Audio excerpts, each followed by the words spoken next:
भारत का वो इकलौता मंदिर जहाँ भगवान विष्णु इंसान नहीं बल्कि एक कछुए के रूप में पूजे जाते हैं। ये वही स्थान है जहाँ एक राजा के पाप को मिटाने के लिए भगवान को धरती फाड़कर बाहर आना पड़ा। ये कहानी राजा श्वेत चक्रवर्ती की है। एक दिन उनकी पत्नी रानी विष्णुप्रिया वमशधारा नदी के किनारे भगवान विष्णु की घोर तपस्या में थीं। लेकिन राजा ने काम वासना में अंधा होकर उनकी तपस्या भंग करनी चाहिए। रानी के मना करने पर भी राजा ने मर्यादा की सारी हदें पार कर दी। जैसे ही उन्होंने रानी को छूना चाहा, वमशधारा नदी ने विकराल रूप ले लिया। पानी की एक विशाल लहर उठी और राजा को उठाकर दूर चट्टानों पर पटक दिया। पानी से बाहर आते ही राजा का पूरा शरीर भयानक फोरों और घावों से भर गया। अपनी गलती के पछतावे में राजा ने वहीं बैठकर भगवान विष्णु की कठोर तपस्या शुरू कर दी। राजा की तकलीफ और सच्चा पछतावा देखकर भगवान विष्णु सचमुच एक विशाल कछुए के रूप में प्रकट हुए। उन्होंने अपने सुदर्शन चक्र से धरती पर प्रहार किया और एक तालाब बना दिया जिसे आज श्वेत पुष्करिणी कहते हैं। उस तालाब में स्नान करते ही राजा का शरीर फिर से सोने जैसा चमकने लगा। राजा की प्रार्थना पर भगवान वहीं एक स्वयंभू कछुआ रूपी शिला बन गए। ये मंदिर आंध्र प्रदेश के श्रीकाकुलम में है। यहाँ का सबसे बड़ा जीवित प्रमाण है। मंदिर परिसर में घूमते सैकड़ों असली कछुए। विष्णु जी के इस दुर्लभ अवतार के लिए कमेंट्स में जय कूर्मनाथ जरूर लिखें।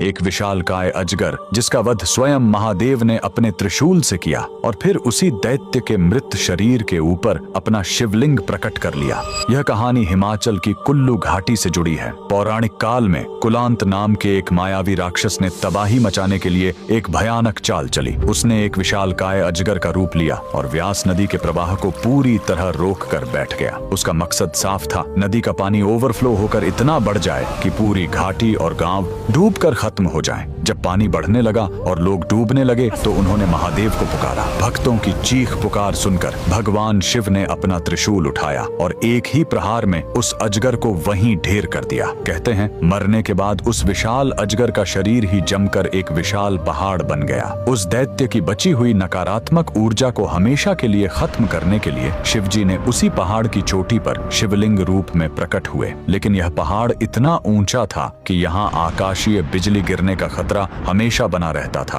जिससे गांव जलकर खाक हो सकता था। तब महादेव ने इस घाटी की रक्षा के लिए एक अनोखा बलिदान दिया। उन्होंने इंद्रदेव को आदेश दिया कि जब भी यहाँ बिजली गिरेगी वो गांव वालों पर नहीं, सीधे मेरे ऊपर गिरेगी। और आज भी यही होता है। शिवजी हर आकाशीय बिजली को अपने ऊपर झेल लेते हैं। बिजली के भयानक प्रहार से शिवलिंग चकनाचूर होकर बिखर जाता है। लेकिन फिर होता है चमत्कार। मंदिर के पुजारी उन टूटे हुए टुकड़ों को मक्खन से जोड़ते हैं और कुछ ही दिनों में वो शिवलिंग फिर से जुड़ जाता है, जैसे कभी टूटा ही ना हो। भक्तों के लिए वज्र सहने वाले महादेव के लिए कमेंट में हर हर महादेव जरूर लिखें।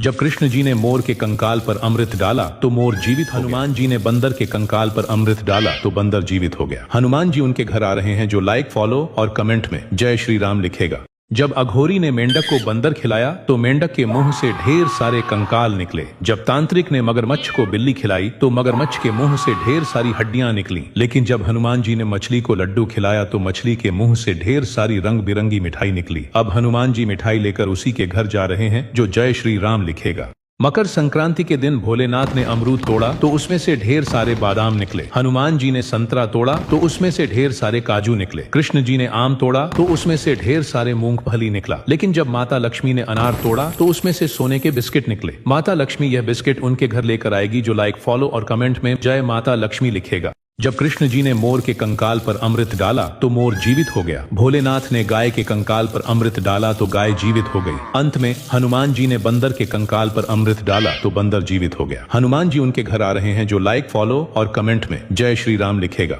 जब तांत्रिक ने मगरमच्छ को बिल्ली खिलाई तो मगरमच्छ के मुंह से ढेर सारी हड्डियां निकली। लेकिन जब हनुमान जी ने मछली को लड्डू खिलाया तो मछली के मुंह से ढेर सारी रंग बिरंगी मिठाई निकली। अब हनुमान जी मिठाई लेकर उसी के घर जा रहे हैं जो जय श्री राम लिखेगा।